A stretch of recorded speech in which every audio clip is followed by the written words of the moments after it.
of the whole. And we will begin with the roll call. Thank you. Obi. Here. Ellis. Here. Francie. Here. Kochman. Here. Lawrence. Here. Mackey. Here. Morrison. Here. Pericini. Here. Ross. Here. Shaw. Here. Taylor. Here. Shave. Here. Thank you. We do not have any guest speakers tonight, so we'll move on to department head updates. If there are any department heads that have any updates for the council tonight, please feel free to come off mute and raise your hand. I see Lisa first. Go ahead, Director Scott. Thank you, Council President, Mayor, and City Council. I just wanted to, I have a quick request and just a real brief update. So things are moving forward with the Gateway Center. They are going to be applying for a RISE grant through the USDA. They're looking at $1 million. It's the Rural Innovation Stronger Economy Grant. And they would love to do a presentation at the next council meeting as a guest speaker. If that's possible to get them on the agenda, I think that's for the 23rd.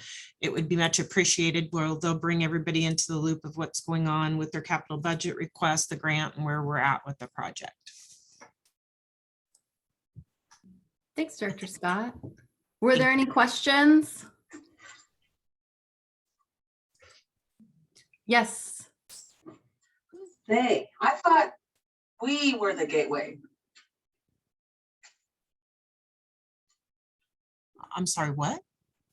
Who is applying for the grant? I thought the city of Aberdeen was the gateway center. Yes, the city of Aberdeen is looking to apply for a grant with our project manager, Rock Construction.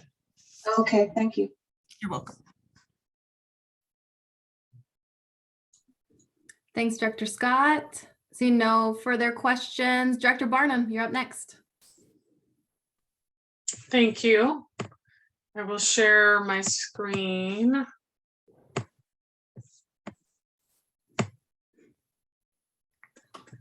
Come on. There we go. So I have 3 items on the agenda. The first one I know is getting a lot of interest. It's the request to authorize me to place 2 Santa cans in downtown Aberdeen for the unhoused population. There was a discussion at the department head meeting regarding the issue of people defecating and urinating on the sidewalks around downtown. And so the idea was to place 2 Santa cans in 2 strategic locations to help with that issue. My understanding is Mayor Shave has spoken with representatives from Grace Harbor County, and they have agreed to reimburse the city for the cost of the Santa cans. The next item I have on the agenda is the request to the council to authorize the mayor to sign the commercial lease with the Salvation Army for the 2,500 square foot space on the first floor of 118 West Wishkaw Street, which is the building that the city's currently in the process of purchasing. A requirement of the purchase and sale agreement is that the city of Aberdeen and the Salvation Army have agreed and signed a lease. The terms of the lease that I've been asked about is the 12-month lease with the 2 6-month extension options. That is at the request of the Salvation Army. There is not an option for the city to break that lease. Was part of what's taken us a while to get this to the councils. We've been in negotiations with them over the last 2 months. And the other question I've been asked is, can we work on the building while the building is leased? My answer would be probably. There's things that we can do in the building to begin the remodel while that space is being leased. Of course, we would have to modify what that would look like, but I wouldn't say that, no, we can't. We certainly can. One of the funding sources is the Capital Heritage Grant Program, and we wouldn't find out if we were funded through that program until July of 2023. Anyways, so that's a little over a year away. The last item that I have on the agenda is for the council to authorize the surplus of the 2 parks vehicles, trucks, number 104 and 131, or number 31. They would be sold at public auction, and then the proceeds would be deposited into the Parks Equipment Rental Reserve Fund. An update on some grants that we've received. We were awarded a $2,500 grant from Bank of the Pacific for the Little League Restroom Project. We've submitted requests also to Timberland Bank, Aberdeen Rotary Club, and Sierra Pacific Foundation. This is to cover the last component of the city's match for the RCO grant that we received. For Summer Park and Play, we received another SEEK grant. This year we received $22,900. Last year we received $1,800. So I want to thank Doug Farmer, our Assistant Parks Director, for his work on that grant, since he was successful both years that he submitted his grant application. And then I applied for a grant to the Grace Harbor Community Foundation to replace the X-Wave, which is in the photo on the bottom. That's a piece of playground equipment at Sam Van Park. And so if we're awarded the funding, we'll be replacing that with a similar piece of playground equipment that's ADA accessible. It's a type of seesaw. And lastly, I wanted to let the council know that the Board of Museum and History strategic planning session went really well. It was very well attended. We did record the meeting, so it is available online if you would like to watch the strategic planning and board meeting at the aberdeenwa.gov on the museum board page. We also had museum board member and communications committee member Randy Bierbauer volunteered his time and went into the museum warehouse and took 157 photos of items that survived the fire that were in the warehouse. One of the things we heard the most in the strategic planning and from the community and public comments was they wanted to know what survived the fire. So that's our way to help get that information out to the community so they can see which items survived the fire. So that's on the Facebook page, Aberdeen Museum of History. And that's all that I have. Thank you, Director Barnum. Were there any questions from council? I don't. Yeah, I have a question. Yeah. So for the porta potties that are going to be put in, on that, so the city will be reimbursed for it. Who pays for the cleanup and everything? The Santa Can Service Company would service the Santa Can 3 days a week. And then city staff would have to regularly check on the Santa Cans because people in the past have left clothing and garbage in the Santa Cans. Okay, and hasn't this been done before, and weren't the Santa Cans pretty much destroyed? Taylor, really quick, is it okay if we just hold off and wait on this till the council meeting? Sure. If you do have questions that can't get answered, then Director Barnum can answer them then. Sure. Okay, thanks. Thank you. Any other questions from, or any other department heads with a report? Or I'm sorry, Councilperson Ellis, did you have a question for Director Barnum? I did. Thank you very much. Director Barnum, I was just wondering, do you know a ballpark figure for the request to the Grace Harbor Foundation? I believe it was 12,500. Okay, super. Thank you. You're welcome.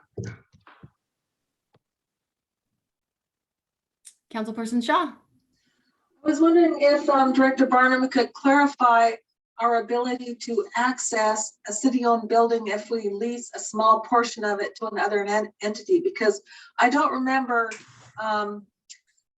when it came to us to negotiate a possible lease, it didn't seem to have a whole lot of strings attached. Now there seems to be a lot of strings attached on whether we can do anything in there if we have a tenant. So what is the question again? The question is, are we gonna be able to have access to our building if we lease it to a tenant? Yes, Thank you. you're welcome.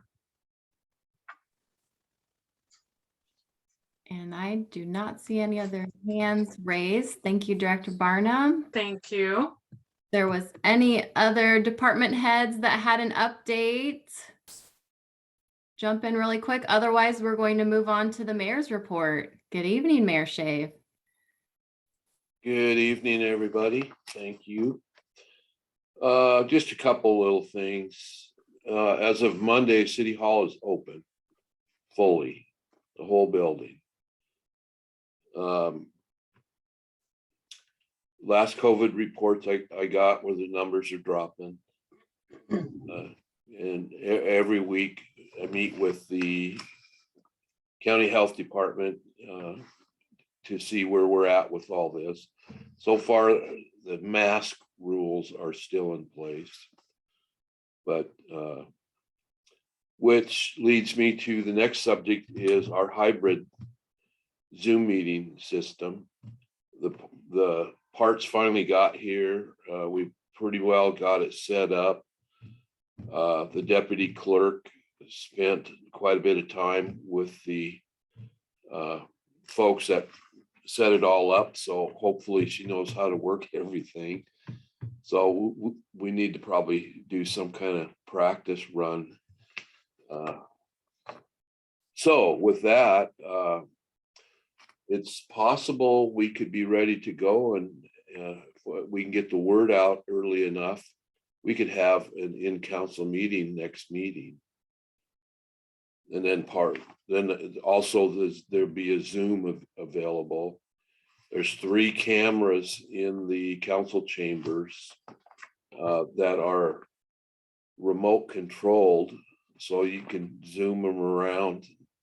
We're getting pretty fancy down here.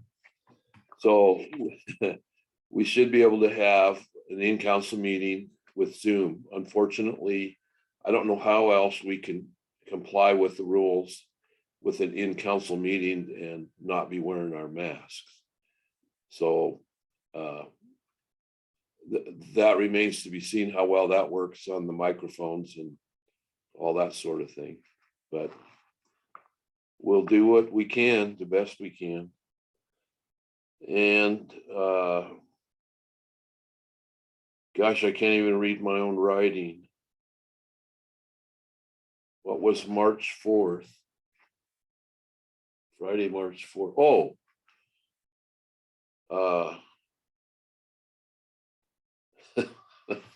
That's embarrassing. I wrote that and I can't even read it. Applications due for the open seat. That's it. Council seat. That's what it says. March 4th is when the final day for applications of the council seat.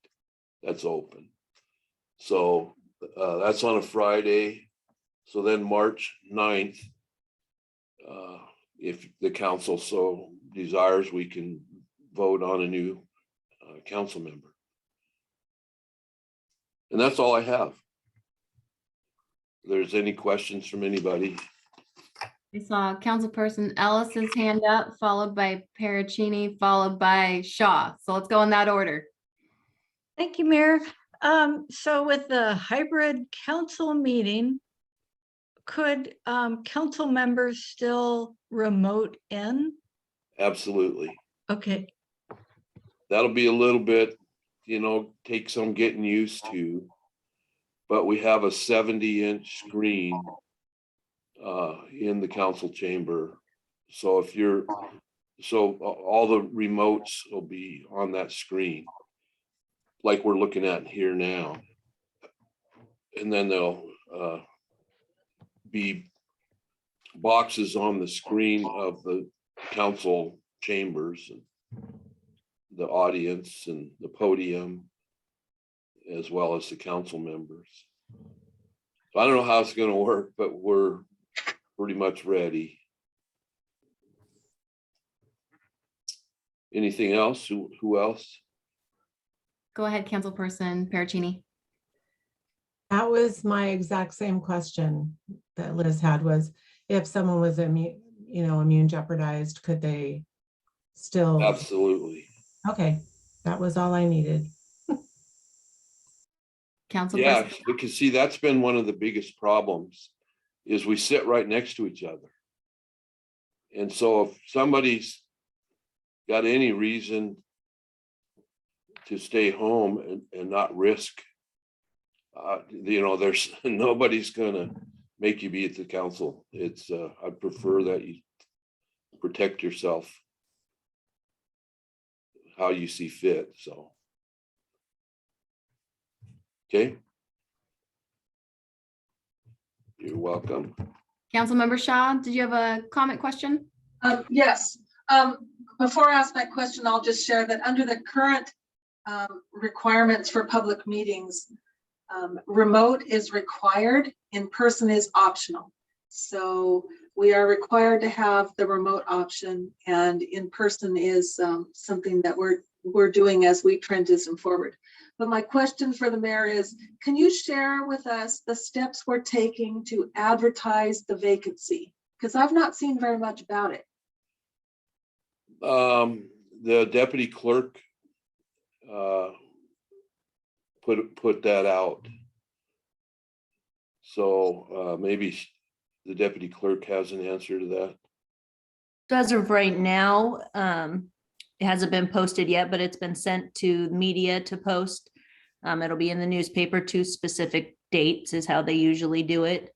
And then we can also post it on the website and anywhere else that anyone feels is necessary. Thank you. Mhm.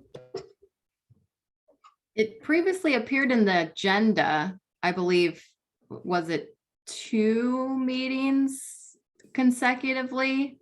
Yeah. It has been precedence before.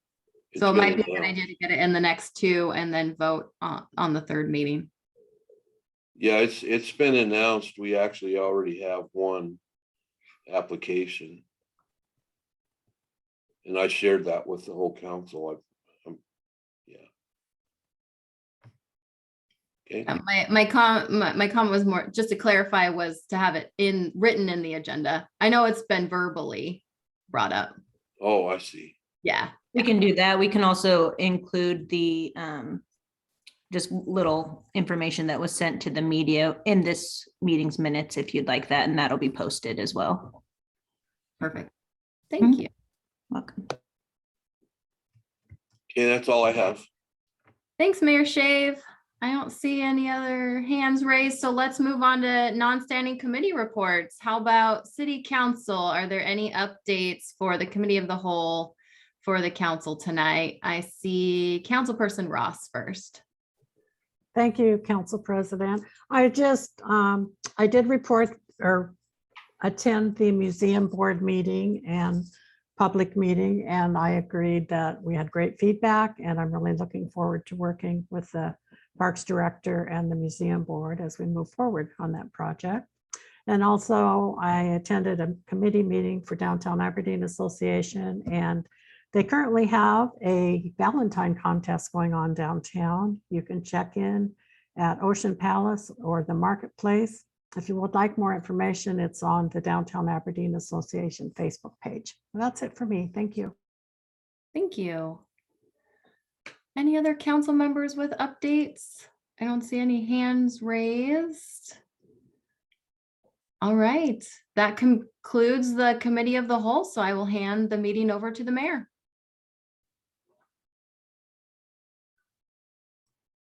Thank you, Council President Cashman. This is Mayor Shave.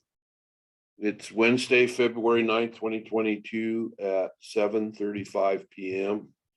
And I call the Aberdeen City Council meeting to order. Public comments and public hearing comments.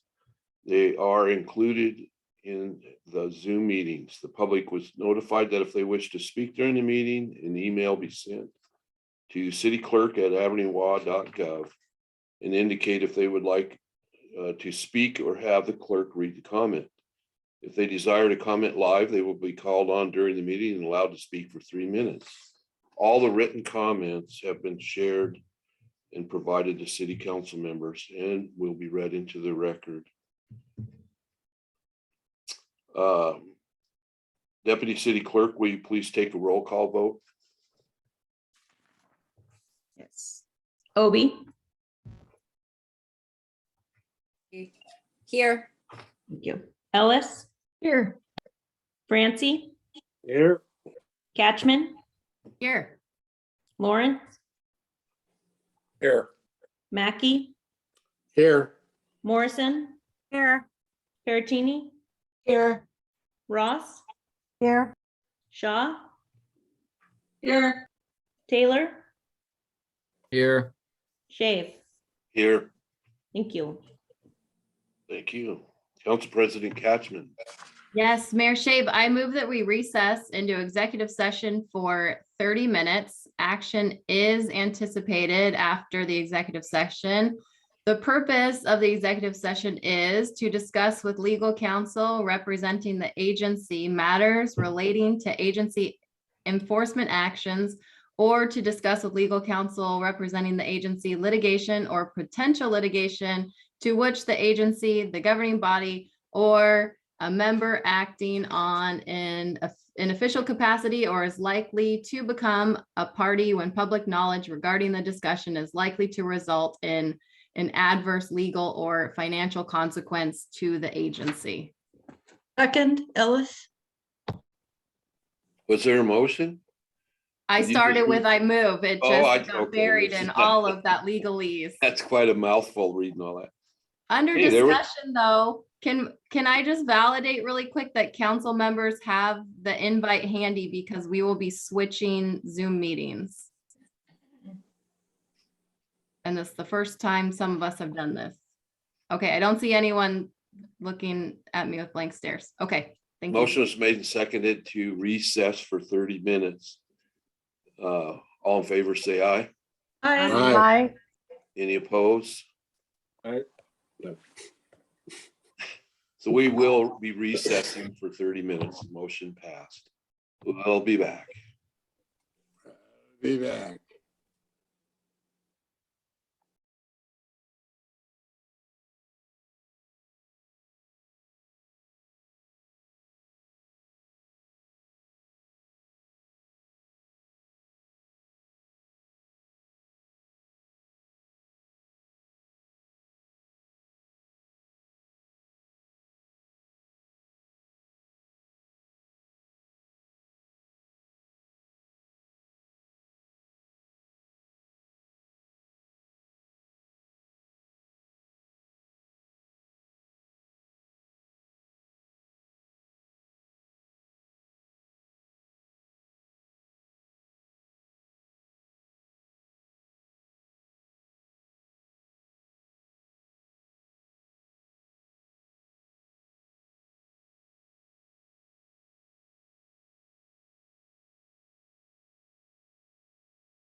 At this time, the executive session is going to be extended for another 5 minutes. They should return at 8:13.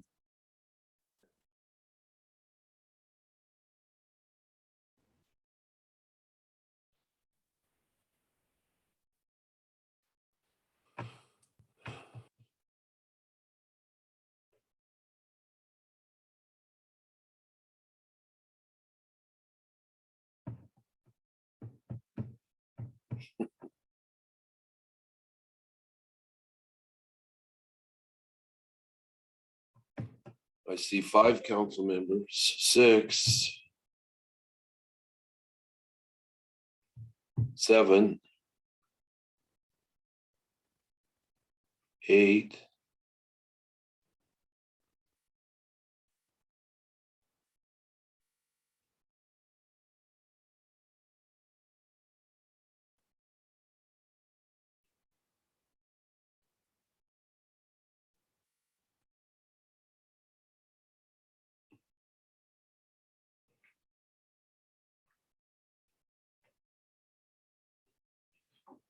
'We're missing 1.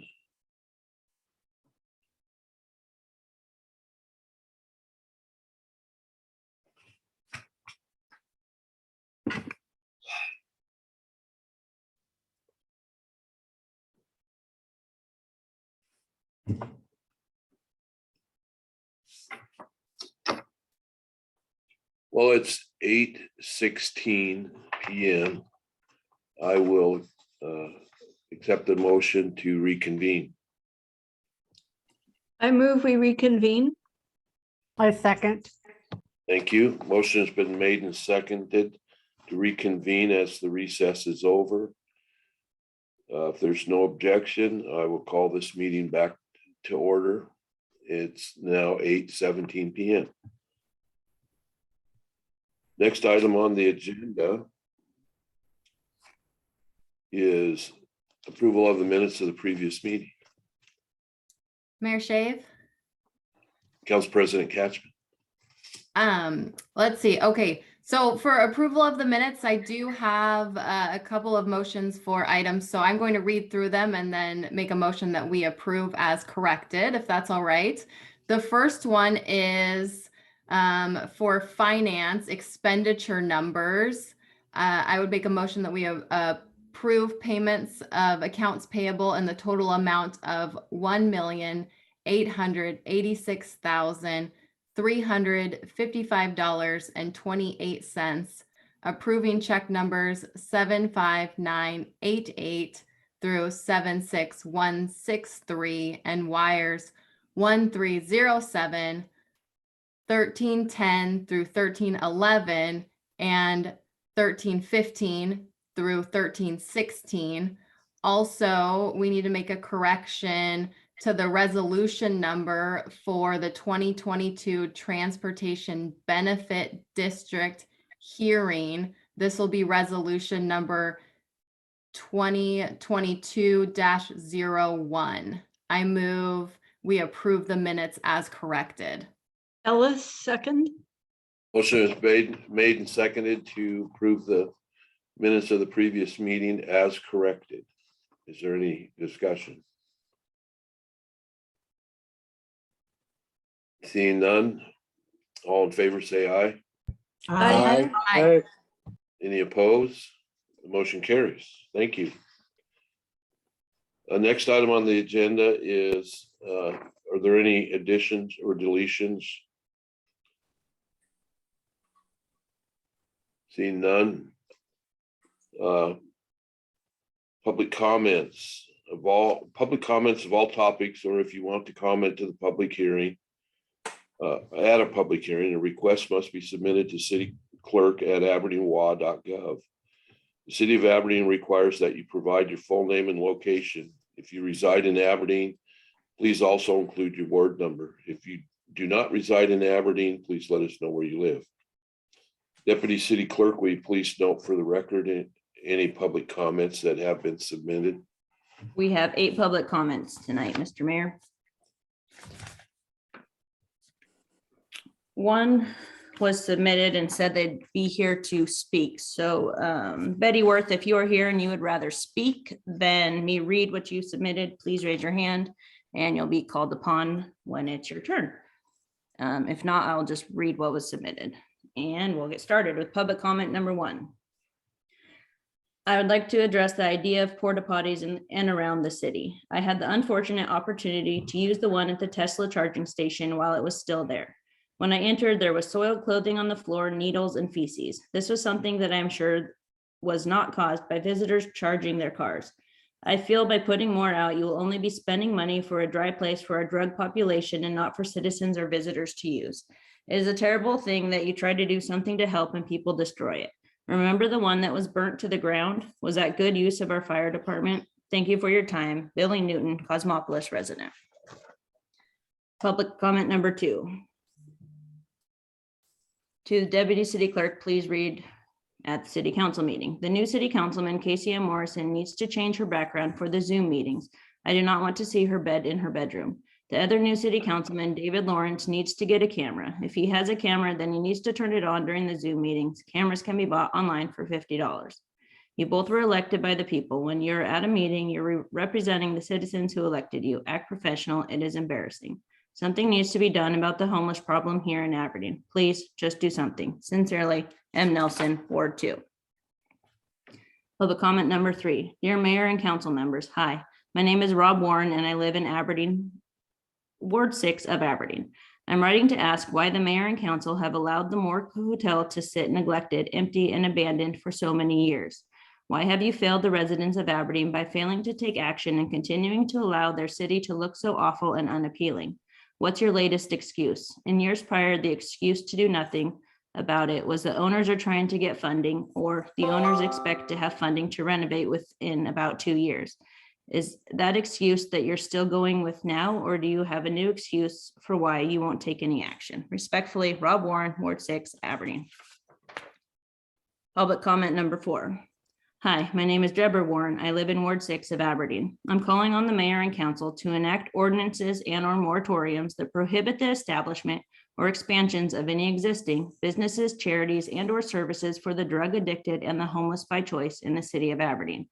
Some of the current leadership and much of past leadership have been allowing heroin substitute businesses, low barrier shelters, illegal drug paraphernalia giveaways, and the Quinault tribe's rehab business to come to Aberdeen, whose main objective is to draw more and more people of this drug culture to the city of Aberdeen. I implore the city to stop or reverse their trend of allowing Aberdeen to be the city that allows stakeholders to make Aberdeen be known as the city that enables and encourages the drug addicted and the homeless by choice to flock to Aberdeen. The productive taxpaying citizens and business owners of Aberdeen are deeply upset over seeing their city leaders allow Aberdeen to be turned into an S-hole city. They want city leaders that don't pander to lawless individuals, people whose chosen lifestyle is to live on the streets and engage in illegal drug use. The productive taxpaying citizens and business owners would like to see city leaders actively engage in the things that help them for a change, instead of using their hard-earned money to continue to draw more and more of that culture to Aberdeen. In conclusion, please create new ordinances that will stop this trend of enabling the drug culture and luring them to Aberdeen. Sincerely, Deborah Warren, Ward 6, Aberdeen. Public comment number 5. Dear Mayor Shave and Aberdeen City Council, my name is Betty Worth and I live in Ward 4. I plan to attend the City Council meeting this evening to speak. I'm getting fed up with what is going on downtown downtown in regards to the homeless situation. Doug Orr's business, Aberdeen Art Center, is constantly being trashed with litter, and recently during a Friday night event at his business, a homeless person became belligerent and ruined the evening for everyone attending. As someone who has lived in Aberdeen since 1980 and involved in downtown beautification since 2014, I am tired of what is occurring. Flowers are constantly being removed from pots and lights on the trees during the holidays are cut. The downtown area has become a ghost town because people are afraid they will be accosted if they go downtown. People say this is happening in every town and it has become the norm. I don't see it happening in Montesano, Hoquiam, or Alma. The excuse given is that all the services are provided in Aberdeen and that is where they go. The area behind City Hall is disgusting and it is sad to think people must live in such squalor, but for some that is their choice. I don't want businesses to leave or others to not choose Aberdeen because of the homeless problem. Let's come up with a viable solution that benefits everyone. Public comment number 6. Mayor Shave and members of the Aberdeen City Council. I'm writing as a concerned citizen regarding the vandalism, assaults, and threatening behavior by some people in our downtown. Doug Orr, owner of the Aberdeen Art Center, has had several run-ins with this part of the population, especially since the warming center is across the street from his business. It is very disturbing to try to improve the community, help businesses, and try to promote our area when these same businesses are faced with these issues. How can we move forward if people are afraid to come downtown? I feel sorry for our law enforcement. Their hands are tied. I do have compassion for those in need and are willing to be helped and help themselves. It is hard to be compassionate when vandalism and theft is a result of trying to do the right thing. Our group of volunteers work hard in the spring and summer with flowers and beautification. We see vandalism and trash as well as needles and other unspeakable things as we are trying to improve our downtown. I know answers are difficult, but we must find a way to move our community forward. Signed, Bobby McCracken. Public comment number 7. My name is Debbie Branford Jensen. I reside in Aberdeen. 3 minutes to speak does not seem to be adequate unless you're an auctioneer. We have a mental health huge homeless problem. This is not going to be solved by putting in for 2 portable bathrooms. We need to look at housing first, then services. How dare you take away the behind City Hall fencing, fresh water, portable bathroom, and their dignity. These people are trying to survive, just as our Aberdeen downtown businesses are trying to survive, and neighboring residential homes. Clearly, Tassel is not working. Permanent housing needs to be provided for the homeless away from our downtown Aberdeen business area. I appreciate this time to voice my opinion. Then public comment number 8.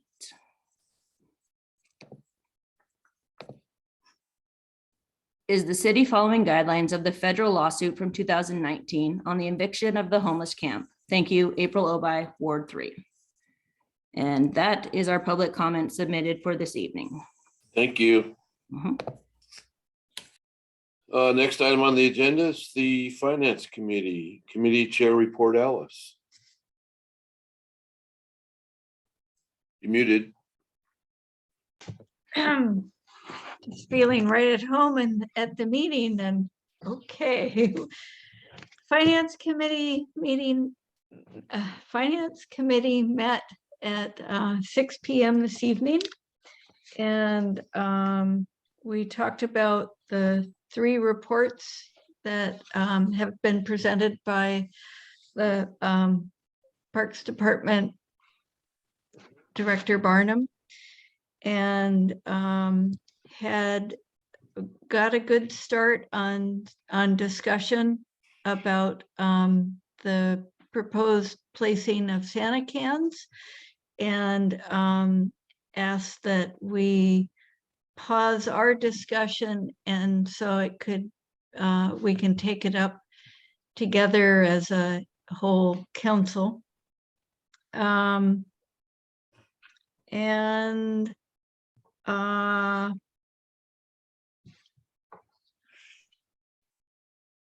I think Director Barnum is going to be available if there are any more specific questions around the report to sign a commercial lease.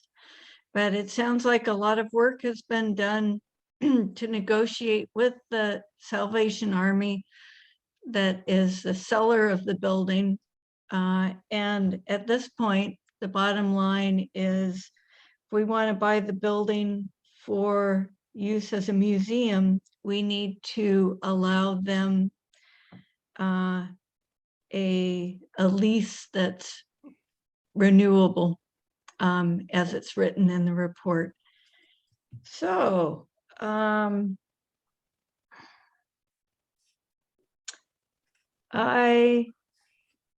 I move that we approve the report from Finance and the Parks Director, recommending that the City Council authorize the Parks Director to place 2 Santa cans in downtown Aberdeen for the unhoused population. Committee Chair Ellis, we missed the payroll and expenditures. Oh my goodness, yes, we did. I'm so very sorry.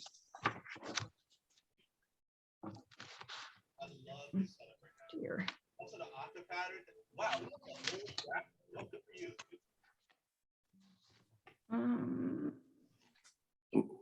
You can make a motion for it, just as he said.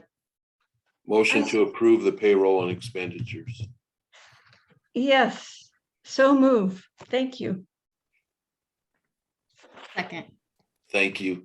Motion was made and seconded to approve the payroll and expenditures. Deputy Clerk, A motion to approve accounts payable in the total amount of $1,257,723.49 and payroll in the total amount of $875,092.12. Check numbers 25380 through 25402, 76164 through 76348, and wires 1314, 1318 through 1319. Roll call vote. Obi, Yes. Ellis,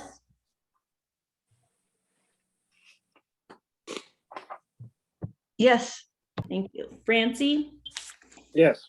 Catchman, Yes. Lauren, Yes. Mackey, Yes. Morrison, Yes. Piercini, Yes. Ross, Yes. Shaw, Yes. Taylor. Yes. Mr. Mayor, motion is approved. thank you. Committee Chair Ellis. I'm so very sorry. On to reports and communications. We have a report from the Finance and Parks Director recommending that the City Council authorize the Parks Director to place 2 Santa cans in downtown Aberdeen for the unhoused population. I move we accept this report. Francie, second. Motion was made, seconded to adopt this report. Is there any discussion? Councilmember Taylor. So is this where I asked my question? Yes, it is. Excellent. Didn't we try this before? And they were destroyed? Yes, that's correct. And we want to try it again. Why? Because there's been a lot of pressure put on the city to provide some sort of Santa cans to prevent people using the storefronts for bathrooms. So even with the Santa cans there, I don't feel it's going to stop them from using those.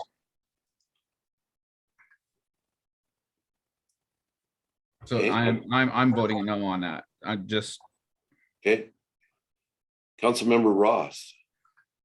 I just wanted to share that the business that I employed with is dealing with that on a fairly regular basis. And I have to say, we're getting tired of cleaning it up at our front door. So I would appreciate Santa cans. It may not completely stop it, but it's got to help some. Councilmember Catchman. Yes, thank you. I agree that having access to a restroom is a basic human right and necessity. And I know that when people cannot access a facility, we see people using the restroom elsewhere.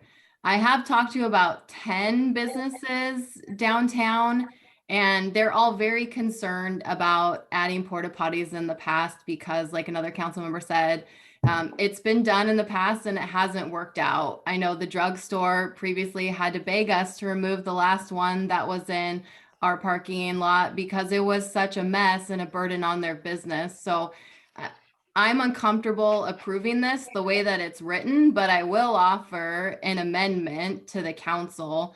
So I would make a motion that we modify the report to include that the restrooms will be inspected, cleaned, and closed off if out of service daily by the city, that we approve it for the period of 60 days, that they're placed at the police station outside, and that all amounts paid will be reimbursed by the county. Okay. Stacy. So when you want them inspected daily, do you want staff to work on Saturday and Sunday as well? I Is just there a don't- second for Either discussion? that or be closed off. I just don't see how they could be left unattended for over 48 hours. Okay, you're right, Deanne. Katie I'll made a I'll motion. I'll second that amendment. Thank you. Is there any other discussion? I also understand that this is probably going to come with some cost that may need to be calculated. However, if the city does feel that that fits within the amount that is already on the report, then that's great. But if you want us to vote on it and then immediately table it so you can recalculate and bring it back, I acknowledge that as well. Yeah, as far as your motion amendment is concerned, there's some hidden costs in there that Yes. we're not sure of. That's definite. Councilmember Taylor? Oh, would those hidden costs be covered by the county? Was that what you were just saying? That has not been approved by the county. The county, what the county has approved of so far verbally is to pay for 1 year's expenses for 2 regular Santa cans, and then for Public Works to build, I don't know what you call it, Rick, your super Santa can. That's what they're offered to pay for. So that's 2 regular Santa cans and then 1 that we build, a real sturdy Santa can. My question is with the 2 Santa cans, does that include the maintenance that comes along with it? Or That comes with when you rent them with maintenance packages. In this case, we're renting the 3 times a week package. okay, so it's not going to cost the city anything at all. No, not for just the Santa cans, other than it's been discussed that the city check into the Santa cans every day. So that involves an expense by directing staff to go to the Santa can every day and pick up garbage or clothing or whatever. There's always an expense to that. Rick? I'm curious which department is going to be responsible for this. Public Works, this isn't anywhere in our mandate, and we don't have the equipment to Vector out the Santa can, and Right. we could take our Vector truck, but they put clothing in there which could fry a $12,000 pump if you don't get it out. No, we're not proposing to do that. The Santa can outfit comes 3 times a week and we'll do that. We're just talking about garbage, items of clothing on the floor of the Santa can, that sort of thing. Rick, I think it would be the Parks Department's responsibility to clean the trash out of the Santa cans 7 days a week. I'm sorry. Any other questions? Councilmember Shaw? So, Mayor Shave, try not to fall out of your chair when I say what I'm going to say, because as the council knows, I am a person that is very aware of when the council should be consulted on things, but I'm not quite sure why this is coming to us. This seems like an operational thing. Are we so tightly budgeted that the Parks Department needs permission to spend an extra $150 a month? I mean, we have moved Santa cans, built restrooms, and done all kinds of things that didn't require. I appreciate the public discussion, but I'm not sure it requires our permission. And I just wanted to share that. I mean, like I said, I appreciate it coming to us, but really $150 a month. If we're so tightly budgeted in the Parks Department that we can't spend $150 a month, that's nice to know. It's 300. It's 300. It should be 300 a month. How Well, many months is the, $870 divided by, I did it liberally by 10 is about 150 a month. I don't know. I'll have to take a look at the cost again. Well, but you get my point. Yeah. Yeah, I'm just The- following. The reason why I put a committee report together is the Parks Department is responsible for Santa cans in the parks. We have a budget for Santa cans in the parks. If the council would like to see Santa cans in the downtown, this is what it would cost. I'm not excited about it either. I see the pros and cons. When the Santa can was downtown in the past, while it did get damaged, it was also full, so people were using it. Yeah, and the same thing with the most recent Santa can that we had over at CAP. The CAP building. It was well used, but it was also trashed out regularly. We had to spend a lot of extra time keeping it clean. Councilmember Taylor, your hand was up first, and then I just had a Councilmember Ellis. question. I'm not 100% for sure, but don't all expenditures have to come across the council? We adopted a budget, Councilmember Taylor, and when they think they're going to exceed their budget, they need to come to us, but there is a lot of flexibility within a department to try and accommodate, things that fit within normal operations and the mayor's purview. This was not a budgeted item, but so here we are. Any other? Councilmember Ellis. Thank you, Mayor. So, yes, we've had porta potties out in the past, and yes, they've been both well used and also abused.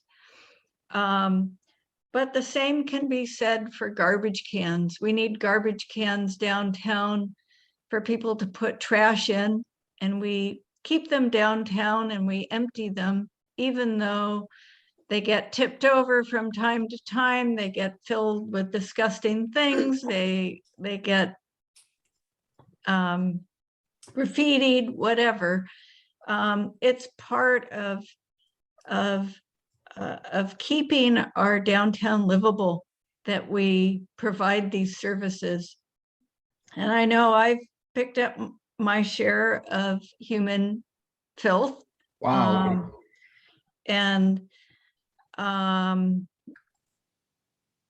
there is an effort to try and work with the homeless population a little bit more proactively, I guess, so that they self-monitor themselves a little better with some support. As much as I can see the benefit of having a porta potty at the police station, I also don't want to restrict the locations from being too far from where they're really going to help. And I think the other location was Frank Park, and I can definitely see the appeal for that. There's quite a bit of homeless traffic that goes that way, and so those are my thoughts. Any other comments? Councilmember Perrotini.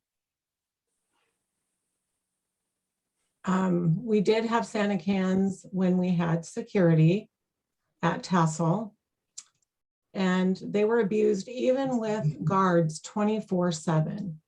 They were disgusting, and I think there's a point where you do have to listen to your community. And from what I've read online and talked to businesses downtown, this is not on the top of their list. This is just inviting them to destroy one more thing that we've given to them for free. They lived behind City Hall for 2 years. We supported people. We gave them dumpsters. They threw the garbage on the outside. They didn't put it on the inside. We gave them toilets. They messed around the toilet. They did their drugs in the toilet. They had sex in the toilet. There's a point where you say, I think we've tried this enough. We need to try something else.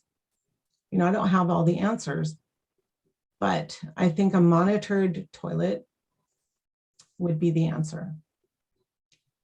And maybe that's not in our budget, but that's just my opinion. So Councilmember Francie and then Councilmember Shaw. I just wanted some clarification. The county is paying for this after, and as well as an actual bathroom downtown. Is that what I heard? No, the county is paying for 2 Santa cans and a Santa can that the city staff is going to build. So 2 rental Santa cans like you see all the time. And Sure. then Okay. Just wanted heavier that duty clarification. And I just wanted to say, I saw 2 piles of feces today downtown. So we need Santa cans. It doesn't matter if they're getting trashed because they're not trashing our streets. They're trashing the Santa cans that are there for them to use. And that's what I'm going to say. Thank you. Councilmember Shaw. So right now we're discussing Council President Cashman's amendment. And is her amendment conditioned upon the county paying for it? And my, just another comment is, one of the most disgusting events I ever witnessed was not enough Santa cans at a Little League tournament. So I think you're going to encounter abuse no matter what you do. But I personally don't think the mayor needs our permission, but since he's asked for it, let's consider the amendment. I would support the amendment if I understand it correctly, that this time is conditioned upon the county paying for it. And it also stated location at the police department. I understand. So Mayor, And a trial period of 60 days, correct? Stacy? Mayor, can I verify that the amount was, when you spoke to the county, was around 5,000? Was $5,000. Okay, thank you. Because, thank you, Deanne. If you do approve it and you do amend it, the amount should actually be double, 3,740. The amount in my committee report covers 1 Santa can. Yeah. So, and then I'm sorry, I will stop interrupting the council. That was the No, I last thing. appreciate that. I appreciate that. I asked the county for a rounded up number of $5,000. And they're gonna get it out of the homeless funds and that they get through the state and pass it through to the city to cover these costs. So I estimated with all the extra little details that always come along with Santa cans that we would be paying for more than just the contract for the 2 Santa cans and the one we make. We also have to clean up the one that we are building, and so we'll have to contract that too. So then with all the little extras of sending somebody over there to pick up garbage, there's going to be expenses. So I asked for 5,000. Rick?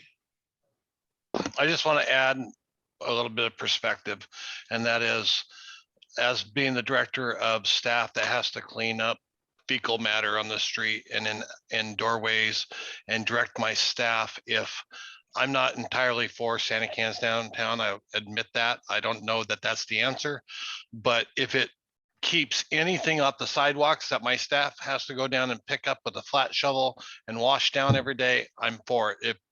If it helps something, it helps in a small way, but at least we're not overwhelmed by it. Right now out there in that homeless camp, there's a mess that's got to be dealt with, and it's going to be my staff that has to deal with it. 5-gallon buckets of God knows what. But anyway, a little perspective. Councilmember Catchman. Yeah, this is exactly why I recommended this amendment. We've tried the Santa cans around the city before without controls in place, like cleaning and stuff, and we know what the result is.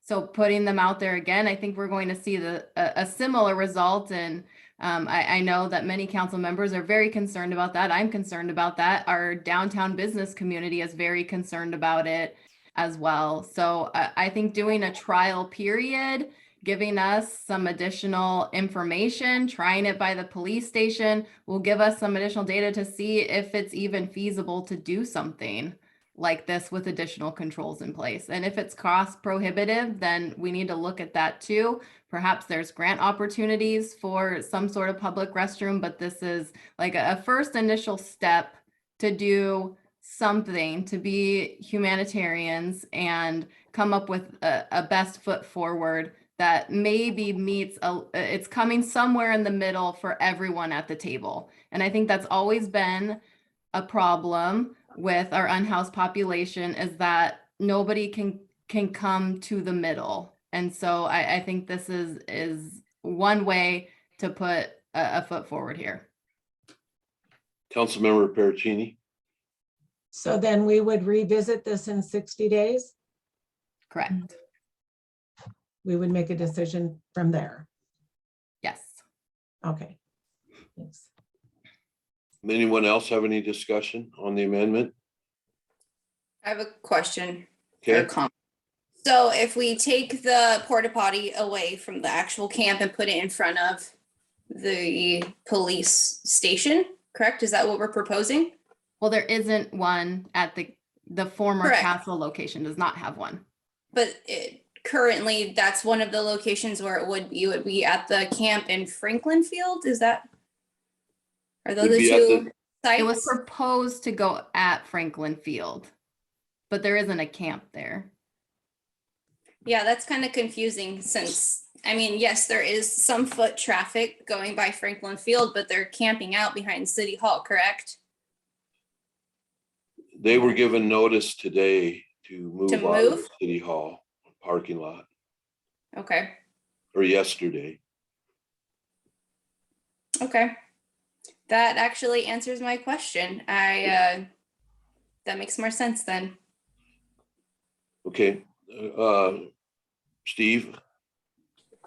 Thank you. Yeah, if I could just make a comment. So I'm hoping when we're referring to the police department, I mean, directly in front of the police department, of course, we have the steps and then we have the ADA approved ramp. My hope is being that the courts is also considered part of the police department. Perhaps logistically, we look at putting it at the corner of the plaza next to the corner of the police department. Yeah, well, that was exactly what I've been thinking this whole time. Where is there a good place on the police department property? Because it's all fenced, it's got the court traffic and so on. So I don't know. So that'll have to be Again, I think the plaza area is, a wider area, which is right next to near the entrance of the police department, but just down a bit. Yeah. Yeah. Okay. Any other comments? Councilmember Morrison. Do you have any documentation from the county that they're actually going to cover this expense, or was it all verbal? Verbal. I They're don't gonna feel- bring it to their next. I don't feel comfortable voting on this at all until there's some kind of documentation that the county is in fact going to pay this expense. Well, that's why the motion is conditioned upon them paying. Okay, thank you. Anything else? Call for the question. Seeing none. All in favor of the amendment, say aye. Aye. Aye. Any opposed? Motion Nay. carries. Well, there was one nay. Okay. The motion carries. So now where does that leave us now? We have the actual report, as amended, is that we have we're getting 2 rented Santa cans that will be placed at City Hall, the plaza, right by the police department, somewhere in there. And that it's a 60-day trial, and the whole thing is dependent upon the county coming through with the funding. That's the amended.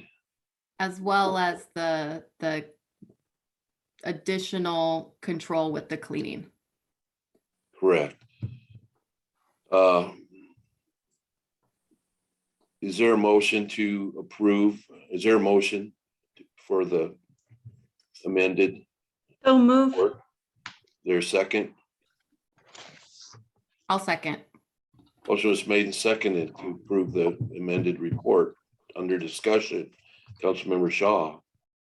So to clarify the record, based on what, Director Barnum shared, do we need to further amend the report regarding the fiscal impact of 1870 and increase the fiscal impact up to $5,000? I would offer that amendment. Second. Motion was made and seconded to amend the report to include up to $5,000. Is there any discussion? Seeing none, all in favor say aye. Aye. Any opposed? Motion carries. And now the final report as amended is add the up to $5,000 in what we already said. Any discussion? Seeing none, all in favor? Oh, do I need another motion? We are the motion is to adopt it as amended again. Okay. All in favor, say aye. Aye. Aye. Aye. Any opposed? No. Motion, there's one opposed. The motion carries. Okay. So that's Okay. done. Thank you. So moving along, we have a report from Finance and the Parks Director recommending that the City Council authorize the mayor to sign the commercial lease with the Salvation Army, a California corporation, for lease of a 2,500 square foot space on the first floor of 118 West Wishka Street, Aberdeen, Washington. I second it. Better say, I move we adopt this report. Thank you. Okay. Motion is made and seconded to adopt this report. Is there any discussion? Oh, I thought hands would all be up. No discussion. I don't see anybody. All in favor, say aye. Aye. Aye. Any opposed? Motion carries. And our third report from Finance and the Parks Director recommending that the City Council authorize surplus of the Parks Department vehicles, number 104, a 1990 Ford F-250, and number 31, a 2000 Chevy C3500, to be sold at public auction and the proceeds deposited into the Parks Department Equipment Rental Reserve Fund. I move we adopt this report. I second it. Motion was made and seconded to adopt this report. Any discussion? Under discussion, I was teasing Stacy earlier that she's only selling this 1990 Ford F-250 because of the liability of parts falling off it while they're driving it down the street. But that's not true. That doesn't really happen. Any other discussion? See none, all in favor, say aye. Aye. Aye. Any opposed? Motion carries. That's all for finance. And that's all for finance. Thank you, Mayor. Thank you. Public Works Committee Chair Report, Shaw. Thank you, Mayor Shave. This is the date set for the public hearing on the annual project plan for the Transportation Benefit District for 2022. I would move that we open the public hearing. Second. Motion was made and seconded to open the public hearing. Is there any discussion? Seeing none, all in favor say aye. Aye. Any opposed? Motion carries. Public hearing is now open. Deputy City Clerk, is there any We received testimony? no testimony written, and there's no hands up. Okay, thank you. Thank you, Mayor Shave. I would move to close the public hearing. Second. Motion was made and seconded to close the public hearing. Any discussion? Seeing none, all in favor say aye. Aye. Any opposed? Motion carries. Public hearing is now closed. So thank you, Mayor Shea. Before I move on to reports and communications, just for everyone's benefit, I'll share that this plan, council members are still invited to share with the Public Works Department and Director anything that they would like to be on the list for consideration. But this plan is what will take place this year if we adopt it, and it will be on our agenda next week via resolution. So unless this council takes action otherwise, the plan as we see it tonight is what they will be working on. And when I look at the plan, you know, just to editorialize a little bit, we've got a little bit over $1 million in local revenue that is being leveraged with grants, et cetera, to do more than $5 million worth of projects. So as you make your suggestions and everything, just keep in mind that they are always trying to maximize our ideas against how they can use other funding to leverage it. So it's not just all local dollars. They do a really, I'll editorialize, they do a really good job of mixing funds to make sure that we're maximizing our different efforts. And that's why it might take a little while for a very worthwhile project to get up higher on the list. Is because we might be on somebody else's waiting list for, you know, funding, so that we don't have to bear the total cost locally. But don't be shy about sharing projects or streets or sidewalks in your ward that you want on the list, because if it's not on the list, they won't be necessarily looking at it for consideration and prioritizing. So I just share that a little bit before we move on. But at our next meeting, we'll be asked to adopt this plan. And if you have any concerns, please, or ideas, share them with the Public Works Department, and they will weigh them against whether to bring forward any changes before we adopt it. And because it's by resolution, this is our plan, and should some great windfall fall in our lap and some big old grant come down, it's a resolution, we can adopt another resolution amending the plan. So it's a very workable and livable document, and it's served us well for quite a while, and we've got a lot of good work done. So with that said, I'll move on to reports and communications. Rick has a comment. Oh, I'm sorry. I'm trying not to, you know. Okay, go ahead, Director Sanger. Sorry about that. I just wanted to add that, yes, it's ambitious. We have, I think it's 1.1 million or somewhere around there.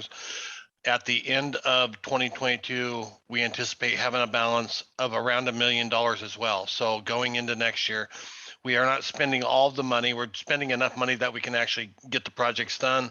But going into next year, we still have that money available to leverage into other projects.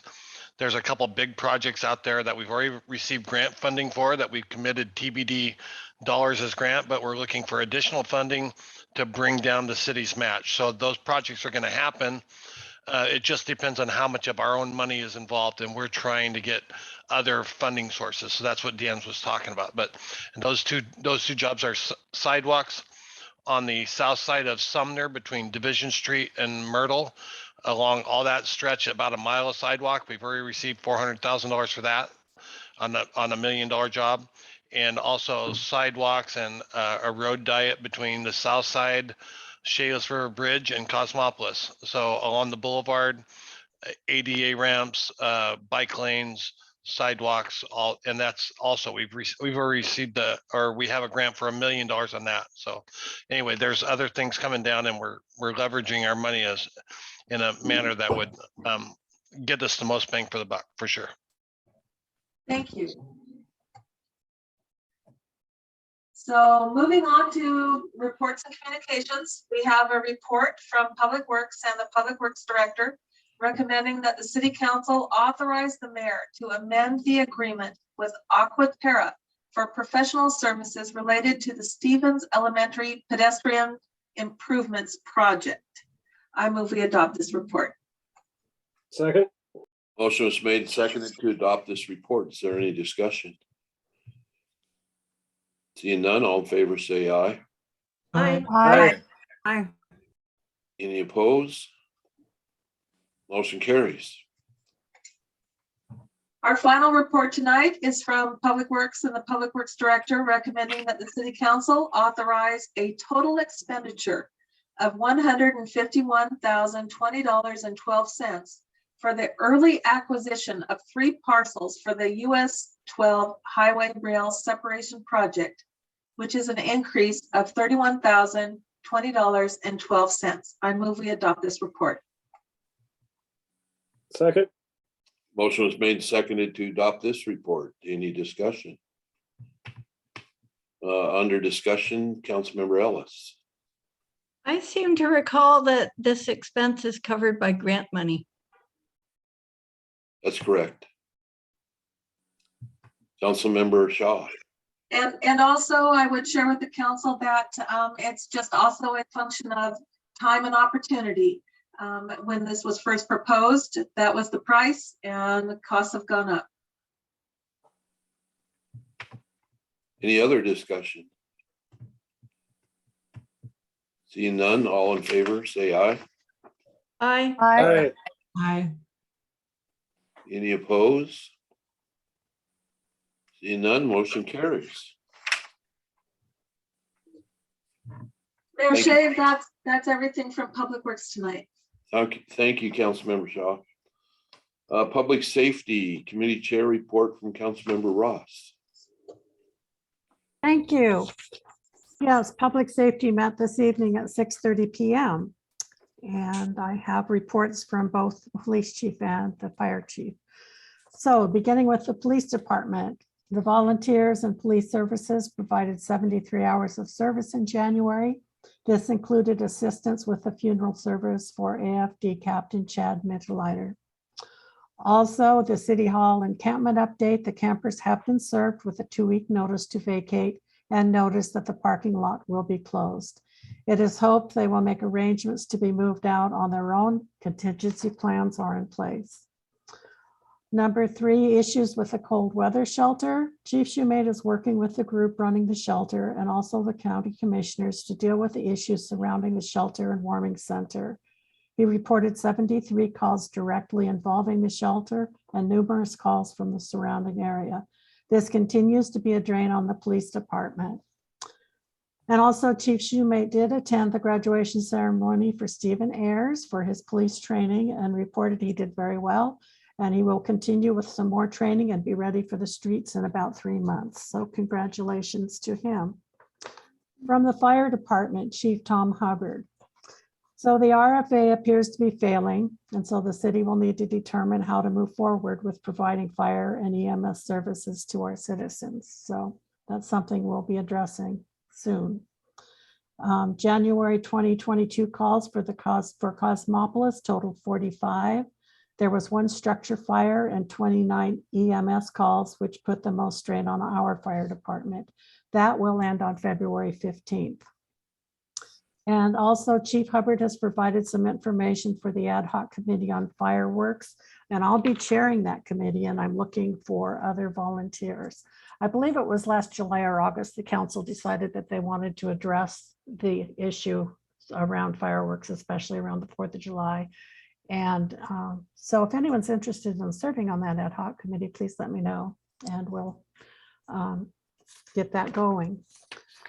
So we have one item on the agenda this evening. It's a report from Public Safety and the Fire Chief recommending that the mayor be authorized to execute the MOU between the City of Aberdeen and City of Hoquiam to create a single I Spy Fire account for incident notification and the recall of personnel. I move we adopt this report. Second. Motion was made and seconded to adopt this report. Is there any discussion? Seeing none, all in favor say aye. Aye. Aye. Aye. Any opposed? Motion carries. Okay, that's it for public safety. Thank you. Special agenda items, Council President Katzman. Yes, we have 2 items tonight for council consideration that came forth from the Personnel Committee and Director Smith when we met on Monday. So the first item is a report from Personnel and the Human Resources Director recommending that the City Council adopt the recommendation of the hiring of Eric Cox as wastewater treatment operator. I move we adopt this report. Second. Motion was made and seconded to adopt this report. Is there any discussion? Seeing none, all in favor say aye. Aye. Aye. Aye. Any opposed? Motion carries. The report is adopted. And the second report is a report from Personnel and the Human Resources Director recommending that the City Council approve the request to promote and increase the pay for Brody Trader from a maintenance worker 1 to a maintenance worker 2, effective March 1st, 2022. I move that we adopt this report. Second. Motion was made and seconded to adopt this report. Is there any discussion? Seeing none, all in favor say aye. Aye. Aye. Any opposed? Motion carries. This report is adopted. That concludes the special agenda items. Moving on to the next item is City Council comment period. Anybody on the City Council have any comments tonight? Councilmember Pericini. Okay, I got a comment from a business owner that I read on Facebook, and I asked his permission to read it. So he said, I got so mad today that I just wanted to give up. I cried and my hands are shaking. I spend more time, effort, and money trying to make my portion of this city rise out of its despair. If each of us did just a little, then there is hope that it might stick and our town will once again be prosperous, clean, and safe. Then the city moves Skid Row across the street from my business. Then it puts a map out and tells the homeless, the crazies, and the drug addicts that it's okay to totally mess all the businesses in this red area. They spend the nights ripping up flowers, vandalizing anything in their path, collecting trash to pile up on the sidewalks, defecating any place they like, emptying dumpsters, stealing shopping carts, trashing our town. I wish I were rich and I'd sue the city for millions and use the money to fix the problem, but I'm not rich. So I try and be nice to the homeless. I give them coffee and food. I spend hours picking up garbage, replanting plants, and trying to do whatever I can to slow the tidal wave. My business has plummeted and I am always in fear that my partner who watches our gallery will end up getting hurt. The homeless come into our gallery daily and scare the crap out of us. They camp in our doorways so we can't even open the doors to get in or out of the building. The camp, should I cancel my dumpster and start dumping our trash on the sidewalks? It's okay for the homeless to do whatever they want. Every time one camps overnight, there is a pile of trash, human waste, spit, loogies, needles, and more left behind. Who cleans it up? Not the city. How many times a day do we have to call the cops, and rarely do they respond? And when they do respond, they just overlook what happened. I spend hours writing grants and months preparing to do whatever I can to help the city, but the city will not help itself. What we need is a leader who isn't afraid to do what has to be done, a leader with vision and the brain power to make it happen. We need the city council people who will compromise and not only allow, but actively help move us forward today. Before I give up and sell my building and move to Hoquiam, I want you to know that I love this city. I'd do anything for you, whatever it takes to move us to what we could be, but you have to help. Stop voting for your friends. Vote for people who will do the best job. Stop allowing crap to slip under the radar. Stop doing the same things over and over. Listen to the strangers who see what you've grown blind to. Vote for passion, not ego. Stop acting out of desperation. Vultures know when death is near, and Aberdeen sends out the I'm dying vibe. Aberdeen, you are great and can even be greater, but what you're doing is attracting the bottom of the barrel because you offer them so much. Start offering more to businesses and residents and less to the homeless. Create a services district away from your downtown retail pedestrian district. Stop making your business owners foot the bill for your lack of leadership. Be business friendly. He says, I feel better now, not happy, but not shaking. I have grants to write until I move. This city is still my love. And that was written by Doug Orr at the Aberdeen Art Center. And I cried when I read that online. And I think we can do better. Thank you. Thank you. Councilmember Morrison. Hi, I'm sure you're all aware that the cold weather shelter shares their building with Harbor Calvary Chapel. And a lot of those 73 calls that the chief has talked about came from them. I have this letter here from Pastor Sean Holland that I would like to read to you. It says, I would like this opportunity to speak to the cold weather shelter we are being forced to acknowledge and deal with. Below are my primary concerns. Number one, I must at least daily sweep and when necessary, wash and hose down the 3 alcoves and sidewalk in front on the church at 108 South K Street. It's filthy and it's unsanitary. Number two, the loitering does not stop and ramps up after 5 p.m. Our church is used 4 nights per week with activities and they are requested to move so we can gain access to the building. Number three, on Tuesday evening, we have a narcotics recovery group meet. I'm informed by the leader of that group that they are dealing drugs and shooting up every week. Probably not very conducive to try and help those that want to be set free of their addiction. Number four, there are cases of urination on our mailbox and windows, as well as feces in the street and sidewalk. Portable toilets are not the answer, as evidenced by the bathrooms in the building they occupy. The health department needs to inspect the premises. Number five, a week ago, there was a fight and someone put someone else's head through our plate glass window. It's now boarded up with thick plywood and we're expecting it to take a long time to get it replaced with current conditions. Number six, there's been occasions when there is loud banging on the windows, demanding we open up and fix coffee for them. Number seven, we reach out to them by offering counseling to get out of the sordid life that they are in. We will not hand out free assistance. Rather, they can work for the privilege of showering, getting food cards, or other types of assistance. We refuse to enable. Number eight, we must call the police frequently and encourage you to check their records. This doesn't help our city. And number nine, I have ideas on how to address some of these issues and would share them with you if you are interested. Thank you, Sean Holland. And I would also like to add that before I hopped on for this meeting tonight, I saw on the Grays Harbor scanner that there was yet another call to the cold weather shelter. And this time it was for an individual that had a knife and was going after Pastor Sean Holland. Our neighbors and business owners down there are screaming for help.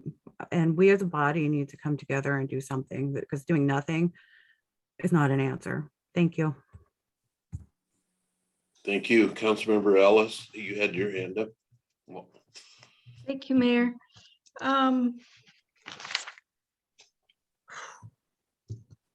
I've heard a lot of really good comments tonight that have resonated with me, and I appreciate Councilmember Koshman coming up with a proposal that creates a middle ground that we can all agree upon and build from. For me, it's important to remember that so many of the homeless people are people who have mental health concerns, mental health illness, addiction. They're people who suffered from abuse at a number of levels. This is not necessarily our neighbors that we're talking about, in that it's just easy to say, you've got a choice to do things the right way, to follow the laws, and you're not going to follow them, well, then there's consequences. It's a much bigger health problem than that. And we can't arrest all 1,000 homeless people and put them in our jails. That wouldn't help, and it would create a number of other problems. But we also can't allow our city to be turned into a garbage dump and allow for human beings to threaten other human beings and make especially our downtown area unwelcoming and inhabitable to people. Tonight I heard on the news that business folks in the city of Seattle have demanded a meeting with city leaders to say, look, we need proactive solutions now. What are we going to do? And I think that would be very helpful for us to get business people, to get downtown stakeholders and homeless stakeholders together at the same table and come up with perhaps a menu of here's how we can respond to this crisis in our community. Not just we call the police, but here's some ways we can be proactive and perhaps help the safety of everybody. I knew I was good friends with a homeless guy living at the Tassel camp behind City Hall.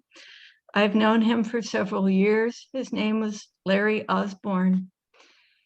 Larry died last week. He was in his 60s. Yet one more homeless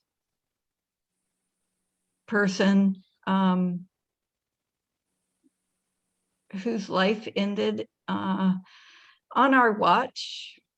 And I'm really gonna miss this guy. He could be a grumpy, unpleasant person, but he could also be really sweet and had a lot of local history and knowledge. And so I just want to remember Larry tonight at this meeting and hope that together we can come up with some better solutions that truly help get people into housing, into a safer place, into the promise of a better life. Thank you. Who else had their hand up? There's somebody else. Oh, Marissa. I just have a comment. I recently, last week, went down to the cold weather shelter and did a walkthrough. And just some information for you all. Within 10 minutes, there's 25 beds total. And within 10 minutes, all of those beds are taken up. And there is not enough beds at all. There is a space for like a common area for people to hang out until a certain time, but that will hold up to 30 more people. They have TVs, they have books, they have food there by donations.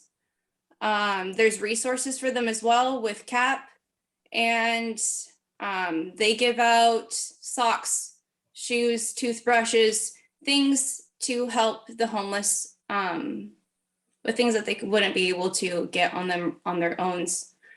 I will say there's 5 staff members on staff at all times to help regulate the conditions. I have heard comments from staff members saying that they are avidly trying to clean up after people. And during the times that it may be messy, that is when the church or whoever is upset and wants reasons to blame the homeless for how unsafe or sanitary the place is. And they're finding small things, which to some are huge, reasons to pick on them even more than what's happening already. They probably won't do it again at that church because the relationship is strained because of the addictions, of course, and the mental health. But the fact that it has been reaching 30-degree weather, I appreciate the people that are making it possible for humans to get out of it. I know I couldn't survive in 30-degree weather. I'd freaking die out there. And I do appreciate the service that they are giving to people that are less fortunate. And who knows if it'll happen again, but I just want to say that I've been there and I've seen it, and it's unfortunate that it's not enough, but at least there's something. And I apologize for all of the people that are upset and business owners that don't like seeing it. They try to have everybody up and out of the building by 7 a.m. Sometimes it's like 8 a.m. by the time they actually get out of the building. But at 6 p.m., it's first come, first serve. That's when people start getting into the building. And if you don't get a bed, you don't get a bed. And then most of those people are kicked out. So they have pictures and proof of them. The documentation, I guess, what I'm trying to say is they are cleaning up after these humans, but other people are finding the opportune moment when it is less than desirable to take photos and to bash their hard efforts, their community service. So it's never going to be perfect. You can't fix that problem. It's more than just taking something away from them. It's going to take all of us to look at other communities. What are they doing? Like, what is Olympia doing? Sorry, I take that word back. I apologize for cursing in public, but it's not perfect. And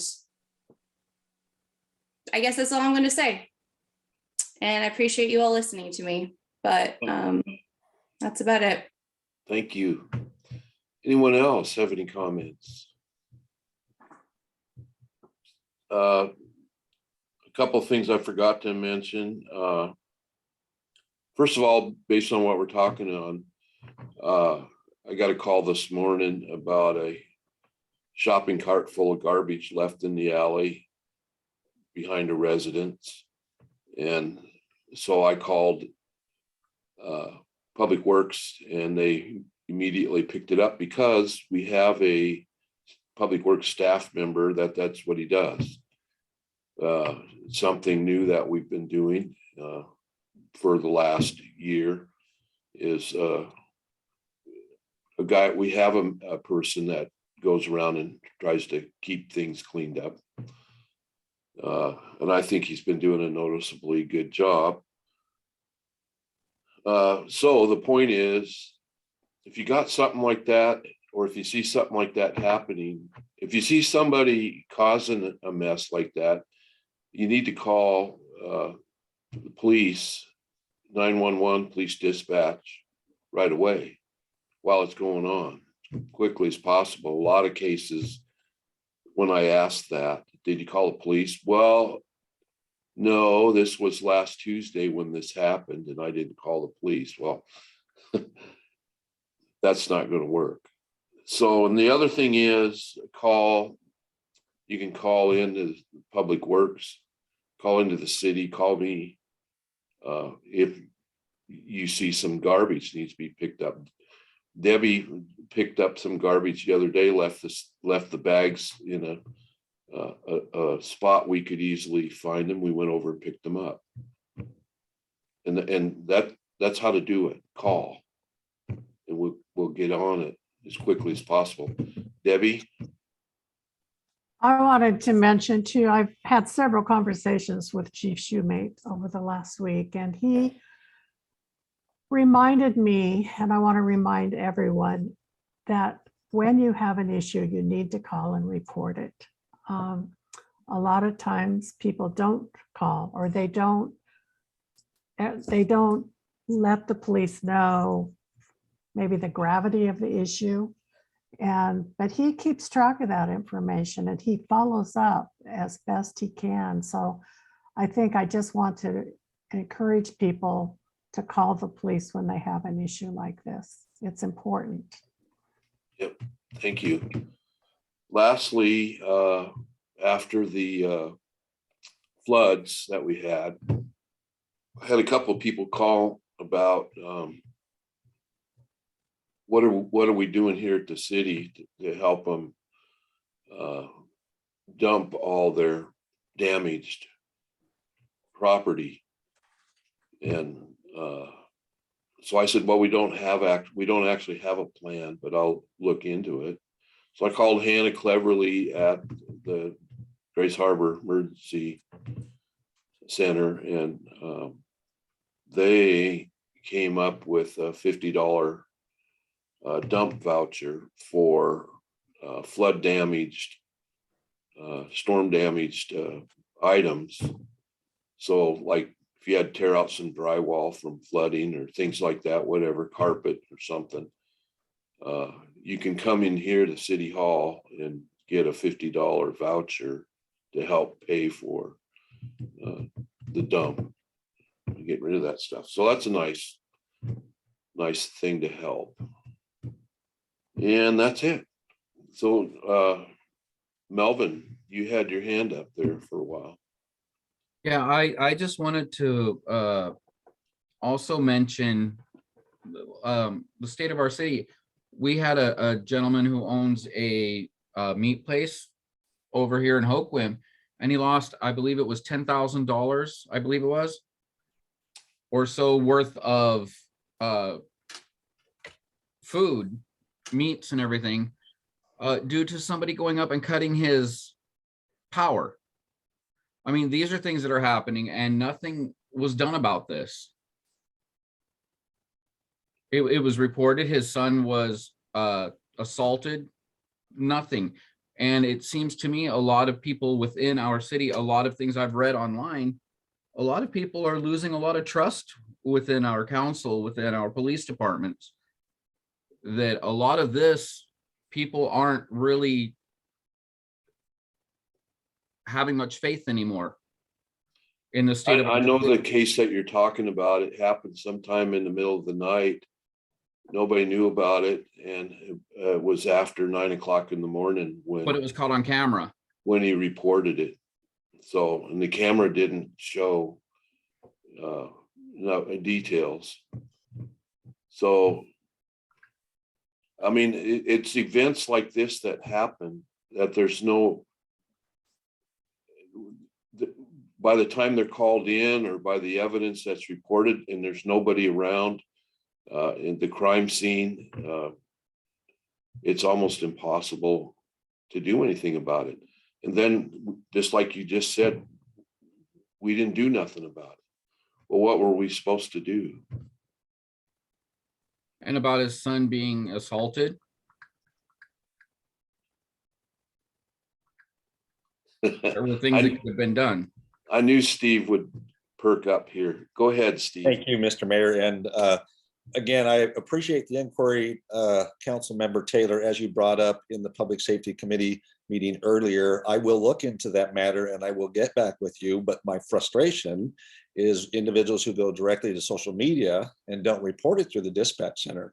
The wonderful thing with our public safety, and that goes both with police and fire, every phone call to the dispatch center is recorded, video recorded or audio recorded, and then it is also tracked in our database. Telecommunicators put that information into the dispatch center. That is just then given to police officers. Any radio transmission from the police officers is then recorded as well. So my main recommendation to citizens, if they don't think that our officers are doing what they should do, and they're citizens or they're humans, they make mistakes, is to ask to speak with the supervisor. If they're not happy with the response from the supervisor, then by all means, feel free to reach out to my command staff or me personally. And as Council Member Ross made mention in public safety, I've been really, really good at following up with all of our electeds anytime they have inquired with us. So I take a little bit of offense to this because I really work very hard at trying to get the electeds answered. So you asked during public safety this very same thing, and now you're asking the same thing again. So I will get an answer for you. I've already reached out to Commander Green to pull this case, and I will respond tomorrow with additional details. Okay, yeah, my thing is I just want our citizens to feel safe, you know, minor children, which the gentleman's son was. I would like people to have faith again in our system. Mr. Taylor, I'm born and raised Harbor Right. I've lived here my entire 54 years. I want the same thing for the citizens in the city of Aberdeen and Grays Harbor County for that matter. Excellent. Excellent. 54 years, what an old duffer.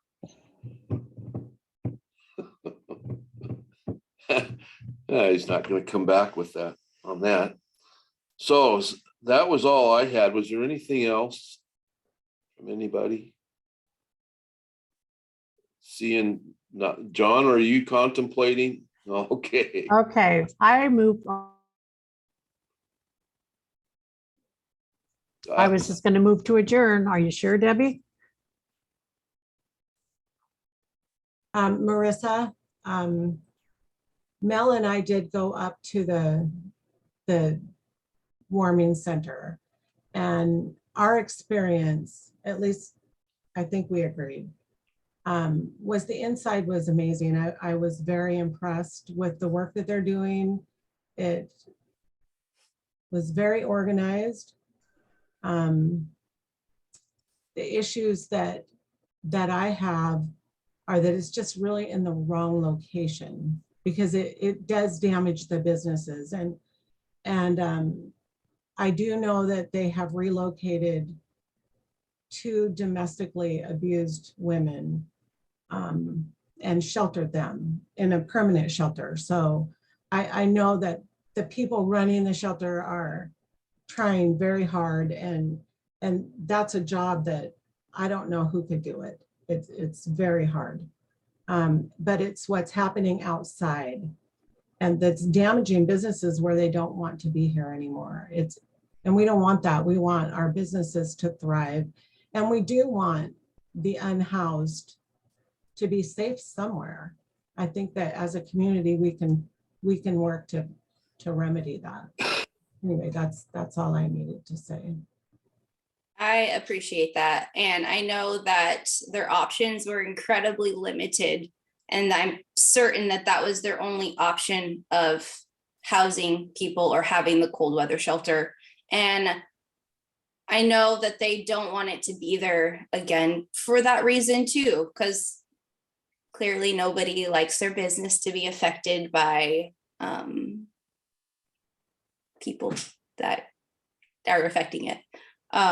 So hopefully in the future they can resolve this and put it in a different location. I just hope people can hang tight until the winter is over, because I'm just crossing my fingers. I think the shelter's scheduled to close. Is it the end of March? Or the beginning of March? That's 50 days. Yeah. Okay, anything else from anyone? Katie? I'll be very brief, but there were comments that were made on Facebook by a county commissioner saying that the city could shut down the cold weather shelter. I do not feel that that was truthful. However, I will say that we are all legislators for the city of Aberdeen. So if we have ideas for how to, I'm not going to say we're going to solve any problems, but how to make any of these problems better, then they need to be brought up at city council. We can create ordinances. We can modify city codes. If it's a problem of enforcement, we can talk through that as well with our department heads. But the finger pointing, I don't think is going to get us that far. I think we really have to talk through these things and come up with some viable ideas and put stuff on the table. There's money in the budget to spend it. And I think we need to determine what the best way that is. Do we want to spend it on downtown? Do we want to spend it on our roads? Let's really think about those things and listen to our community members. I know a lot of us spoke to downtown people within the business district, and they have a lot of really good ideas, and they also have a lot of frustration. So let's represent them like we're all elected to do and bring some stuff to the table. And myself included. I'm not pointing at everyone else and saying you figure it out and I'll sit here, but I think all of us should be on that path. Well said. Seeing no one else, Debbie, I move we adjourn. is there a second? Second. Motion was made, seconded to adjourn. If there's no objection, I'll adjourn this meeting. Night. Good night,